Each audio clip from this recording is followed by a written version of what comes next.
Welcome to Our Darlingtown, the podcast where we explore the heart and soul of Darlington through its local independent businesses and the people that make it special. I'm James Carver. I'm Henry Carver, and we're here to shine a spotlight on our beloved town. Join us as we sit down with the passionate local people to delve into their stories and uncover the unique contributions they make to our community and to find out about the town where we live. Get ready to be inspired by the people and stories that make Darlington really special. A 3-day journey. Yep. Tell us a bit more about that. It's all under wraps at the How moment. many days is it taking? 3 days. 3 days, brilliant. Move on. Come on, give us a scoop. Give us something. I can't. I'm not allowed to. If I do, Network Rail will you'll see me hanging from a lamppost. So there's a few surprises along the way, is there? So we're opening season 4 with Niccy Hallifax, a leading creative producer known for delivering large-scale, award-winning cultural projects. Her work brings history to life through bold public events and immersive experiences. Niccy is currently leading the S&DR 200, a major international festival marking 200 years since the groundbreaking Stockton Darlington Railway, the line that launched the modern railway and transformed global travel. Running from March to November this year, the festival will feature outdoor spectaculars, interactive exhibitions, digital games and hands-on workshops that celebrate the past, present and future of travel. Good morning. Good morning. How was that for an intro? That was very nice, but a bit of a mouthful. It was. There was a few bits in there. I should practice these things, shouldn't I? I want to hear about your expeditions. So do I. Yeah. Everest, Kilimanjaro. No. Yeah, I'm not good with heights, so you don't want me going or cold. Okay, no. So thank you very much for joining us this morning. You've built a career on creating powerful, large-scale cultural experiences. Can you tell us a bit about your journey into creative producing and what first drew you to that line of work? Yeah, sure. Well, it started many, many years ago, too many years to actually mention. I actually studied fine art and really enjoyed it, but decided I didn't like selling my artwork. It felt like I was selling my soul. So as I needed to eat, it was a must to kind of look around and see what I could do. So I started as a lecturer, and then someone saw a piece of my artwork and actually said, would you come and do the 25-year anniversary for the Whitbread Book Award that's now, I think, Costa Awards. And it was a 360 design. And then they said to me, actually, you'd be a really good producer. Do you fancy, giving it a go and see whether you like it? And I loved it. And within a year, I absolutely moved out of teaching and into this. Did kind of cut my stripes, if you like, with some large corporate events, and then was asked to open the O2, and the rest is history. Wow. Wow. And what year was that then? The O2, that must have been incredible. 2007. So we had obviously kind of Bon Jovi, but then we also had the fireworks on the roof and kind of everything like that. And working with a couple of guys, but Martin Green, who's now the director of Eurovision Song Contest. Wow. And he left to go to the Olympics, and I moved up into his role as director of events for the O2. Wow. And then he took me to the Olympics as well. I must have been mad. But yeah, I really, really enjoy it, and I'd recommend it to anyone to kind of get if you like communicating and telling a story. It's absolutely amazing, and we're the best in the world at it. Yeah, absolutely. So what's happening in Darlington? Well, it's really, really exciting. So we, I don't know whether you saw our opening in March, that we started in kind of like Bishop Auckland, but I think kind of, this is something that actually the area really needs to shout about, because you really did change the world. It's how we live today. We didn't have universal time before the railways. We didn't have proper kind of communication. You didn't have the thing as a day trip. You didn't really have the opportunities. So it really democratised the world in which we live, so that it meant that we could do day trips. So we're trying to celebrate that over kind of like 9 months. So we've got exhibitions going on in the Story, in Raby Castle, but also soon to be in the new area of Preston Park. Hope Town's had Railway Pioneers. We're going into Steam to the Future at the moment. So I leave here and we're building that at the moment. And then we've got really large-scale spectacles that will happen in Darlington as well. Ghost Train, and then a 3-day anniversary journey. But that's kind of like encapsulated by Ghost Train. So it's a week of kind of celebration. And then we're also looking to the future, because I think that's really important too. We can tell and celebrate the stories of the past, but what does that mean to the children of today? And, you know, what does it mean for the future? And you've got people like Hitachi, LNER, Cummings, Network Rail, all looking to that net zero in 2050. And they are going to need, you know, kind of work people. They're going to need really kind of like creative thinkers, as is kind of like the rest of industry. And, you know, kind of creativity is a good way to tell some of those stories, and kind of that's what we're doing. So what's the Ghost Train? So the Ghost Train... A train with ghosts? No. The Ghost Train's looking at 200 years of innovation. So it will be a parade, actually, through Darlington, and it's a series of very large-scale kind of pieces with a train at the front that will actually go through the streets from the town centre here to Hope Town. And then at the end of the week, it goes to Stockton, and it's part of a big spectacle. But it's just looking at those people behind, I guess, the kind of like the innovation, you know, different innovations, but also kind of like the jeopardy and the chances that you have to take, and things that go wrong. And, you know, so it's all those things kind of wrapped up, because I think we all learn more from our mistakes than we ever do our kind of triumphs. Yeah. I know I certainly have, and you try not to make them again. But it will be really exciting, and we're trying to get the local communities involved. So we've got fringe events and a fringe logo that you can kind of like take off the website, etc., and actually create your own events, because at the end of the day, this needs to be the voice of those 26 miles that kind of really did make a difference. Absolutely. So this obviously hasn't all evolved over a matter of weeks. How long have you been working on the project? I've been working on the project for about 2 years, nearly, but others have been working on it for 5 or 6 years. So I think the 3 councils, which is Darlington Borough Council, obviously, Stockton Borough Council, but also Durham County Council, I think got together kind of 5 years ago and said kind of, how are we going to kind of celebrate this?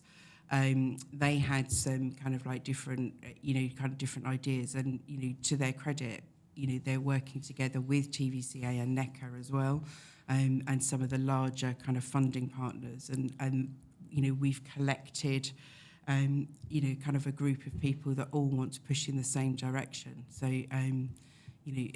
which is fantastic. So then they brought me on board, and I sort of said, oh yeah, let's do 9 months. Let's not do 2 weeks or a month.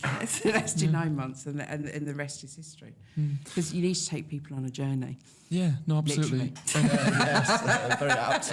Absolutely. And over the course of the 9 months, can you, sitting here today, predict what you think, looking back in, let's say, years or so time, what do you think is going to be the pinnacle of this year? What do you think is going to be the crescendo? I mean, obviously you've got the anniversary journey, and you've got all the things that kind of go, the lineups and that are going on in locomotion and everything that kind of go along with that. But I tend to look at kind of like the more in-depth story. So if you can get 2 children or 3 children to kind of like talk intergenerational with people about their grandparents' experience of kind of railways, or that opens doors and opens possibilities and kind of minds. I think the other thing is, if you get a small child that kind of comes, oh, I want to do that, that again, so to me it's about looking kind of like to the future, and if you can get some of those reactions, then you've kind of done your job. We also want, to boost tourism in the area as well, obviously. And that's why we're doing kind of like the big spectacles and the big exhibitions. I mean, we've got some, the fact that Hitachi, S&DR, Cummings and Network Rail want to be involved in Steam to the Future. We've got Japanese artists. We launched the Murals project a couple of weeks ago, and that's got 9 artists attached to it that are both from local all the way up to kind of international as well. And then in Preston Park, we're going to have Rebecca Louise Law, who's already started working with the community on a really huge kind of look at how the railways create natural corridors for people. So we're looking at it from all different angles. Fantastic. And the 3-day journey, Yep. tell us a bit more about that. It's all under wraps at the How moment. many days is it taking? 3 days. 3 days, brilliant. Move on. So it's top secret. It's basically it's the 1975 kind of like the locomotion that they use. Darlington, Hopetown now have that, and we've kind of completely kind of redesigned it and kind of restored it. And that will go on a journey along different parts of that 26 kind of like miles, and it's coupled and surrounded by storytelling through culture. Come on, give us a scoop. Give us something.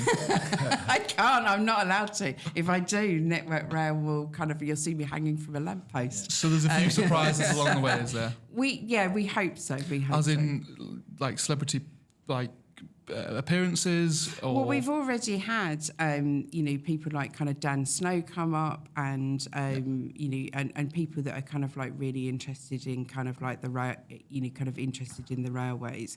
I think this is it's probably less celebrity, but more kind of storytelling, because.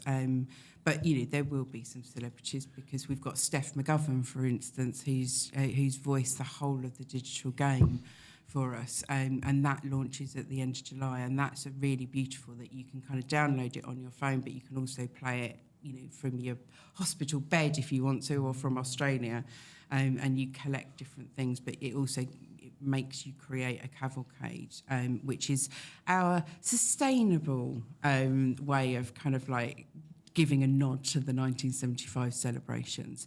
But I think kind of more than anything, we all wanted these celebrations to have lasting legacy. Yeah. So the artwork that we're kind of like placing in like murals, public artwork, and also kind of like the feelings in the towns of different things that have been kind of like collected is really important, because those things and that 26 miles of walking and cycling route are going to be there for, we hope, another 200 years. Mm.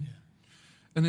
And how is this all being funded? I assume it's not just the local councils, No, we've got sponsors that have been extremely kind, and given us kind of like money, as well as kind of what we call VIK, which is value in kind, which saves us money.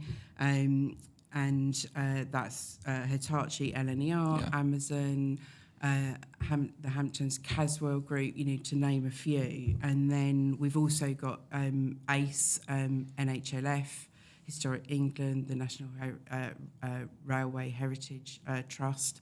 They've all given us kind of like funding as well. And, you have to go and apply for it, and you have to, we set it to kind of certain projects, but I think they all felt that this was worth celebrating, and they could see the worth that it, and the wealth of storytelling that we could do kind of around this story for this region. And I hope that people really liked the opening, because that was our love sonnet to the region, and kind of like giving a kind of like nod to everything, not just the railways, but that kind of 200 years that isn't necessarily always kind of like told, if you're kind of south of Birmingham. Absolutely.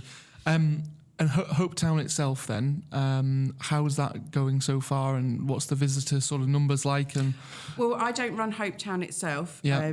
We obviously had the Railway Pioneers exhibition in there, and the numbers were fantastic. Yeah. I mean, they exceeded our expectations, which is great. You know, Hopetown is really interesting because obviously it closed for 3 years to have its.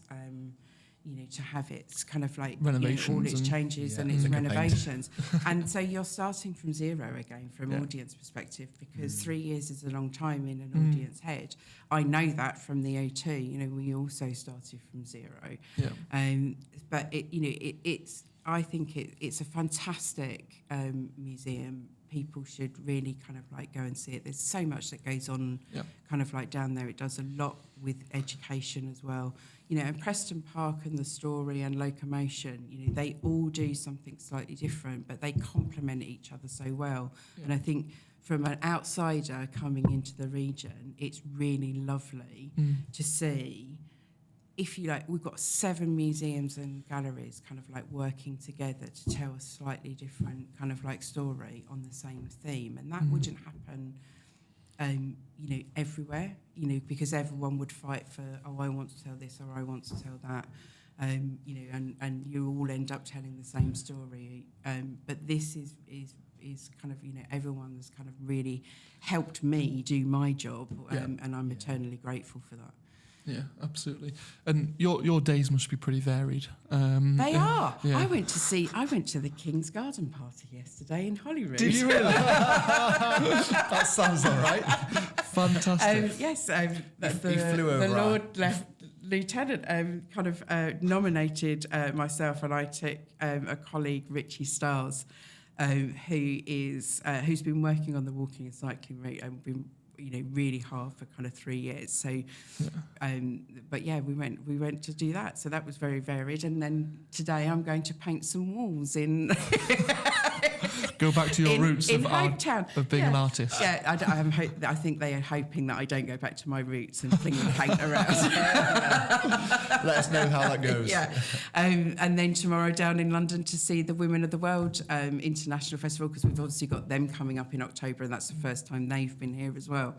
Yeah. So yeah, really exciting, and we're hoping to do some of the projects actually into 2026, because we thought that it was really important to show the legacy and kind of like that moving forward. So we've got a couple of projects that that we'll announce kind of slightly later on, that will actually kind of like take us into that early kind of those really dark days of kind of January and February, because you don't get daylight, and I sit there in 7 jumpers when last year I was good up here. So hopefully we'll have some kind of really beautiful things then, and you've obviously got Lumiere as well, which is also doing something in Shildon, some exciting things in Shildon as well this year. So it's great. Oh, brilliant! I wasn't aware of that. Yeah. Because obviously it's in Durham mainly, isn't it?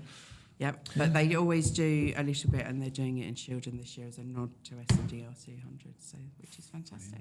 Fab. Can you give us some dates for the diary? When do people need to go? Yes, so next Saturday, get yourselves down to Hopetown for Steam to the Future. That's a really fun exhibition. The memory. So is that the 12th? That's yes, 12th. Yeah, brilliant.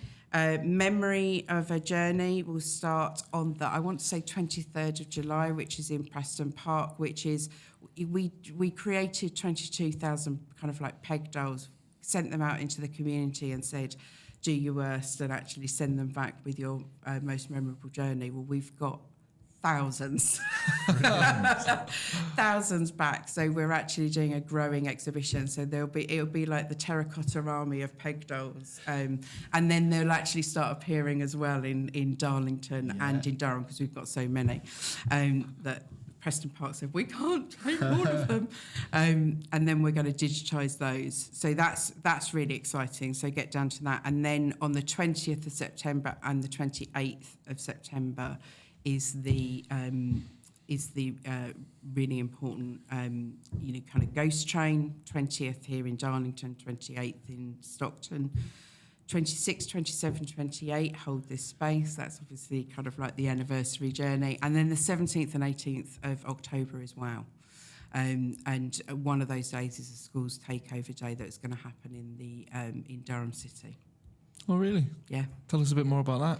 So that's effectively Women of the World are an international festival. They've been going for 15 years, and their patron is the Queen. Yeah. And Jude Kelly is an amazing, inspiring woman who wants to have conversations with women and men about how to communicate with each other, because more than ever before, I think kind of with the emergence of, kind of like different things that are kind of going on in the world, those conversations seem to be really needed. So we're doing it in relation to kind of the railways, but also in relation to the inspiring women of this region who you don't really hear about. I mean, I spent 6 months in archives trying to find stories about women, and even the piece actually in Darlington Mainline Station, the mural piece, she was described in the archives of this woman. She was the first woman to actually kind of run a cafe out of a railway station, but she was just called Woman. Yeah. So it really was kind of a nod to those women that have gone before, and also those women in the community that make a real difference on a day-to-day level.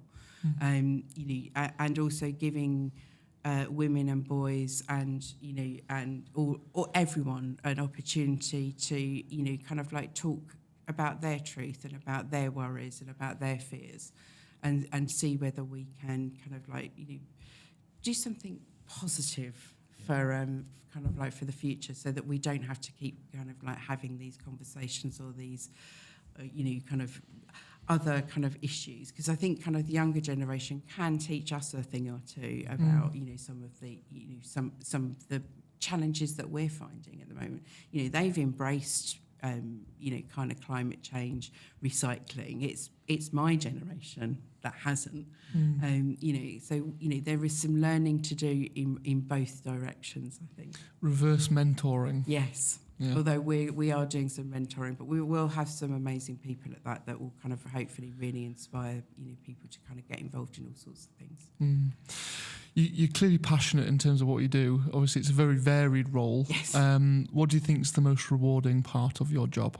I think it's that it is that kind of like seeing those kind of like faces, or kind of like, or older people kind of coming around going, oh, I didn't know that, or it's those kind of like surprising, it's people's reaction. If you can put pride into the area that you're going, it's why I moved up here to do this role. I always move to where I'm doing a festival or in charge of a festival or event. So I think you need to get under the skin of the, and talk to people. And you can't do that from sitting kind of like, 200 miles away. But I think for me, it's just seeing the glee or the emotion on people's faces. Yeah. And what do you make of the town and Darlington and the local area? I love it. I really love it. I have to say, I've just come from Weston-super-Mare as well, which I also loved, but for a slightly different reason, where we'd put in the Sea Monster, and I moved up. I'd literally unpacked my last box back into my flat in London, and then I got the call and said, actually, can you come up here? Yeah, so I was like, I've got to pack it all again. And I honestly didn't know kind of, where I was going to live or, kind of or any of that, but I have really enjoyed it, and I have to say the people have got a wicked sense of humour and are very friendly. And I really like the fact that I walked down my street and everyone says good morning, and it's not because anyone's kind of like favourite. It's just because that's what you do. Yeah. You don't get that in anywhere. You maybe get it in Liverpool, where I went to university, but you don't you don't get it anywhere else. So it's really special. Absolutely, brilliant stuff. Anything else from yourself? No, that was really interesting. And I've got some dates noted down. So yeah. Thank you so much for letting me kind of like come in and speak to you today. I really appreciate it. No, it's been and fabulous. If people want to find out more, if people want to find out more, there's our website, which is S&DR200.co.uk, or you can go onto the Darlington or Hopetown or Preston Park websites, and they can kind of like they'll send you onto that as well. Absolutely. And the most recent magazine's just come out to everyone's doorsteps, Yes. I think, last week. Yeah. And that's basically the full thing, is all about the S&DR. So I don't think you can miss it. I don't want, and I hope you like our lovely town dressing that we've done as well. Absolutely. It was, that's all kind of like part of it. And, LNER dressed Darlington Station, which we were thrilled about as well. So it's beginning to sing festival, which is great. It most definitely is. And we even had the weather for a festival last week. Not today. Not today. No, you can't turn a street without seeing the yellow S&DR somewhere on a roundabout or a bunting or you what can have even you. see it on the back of buses, and that You can can. be a challenge for your listeners to actually spot those buses and tell us where they are. Absolutely. Brilliant. Thank you very much Thank indeed, you. Niccy. Really appreciate it. Bye.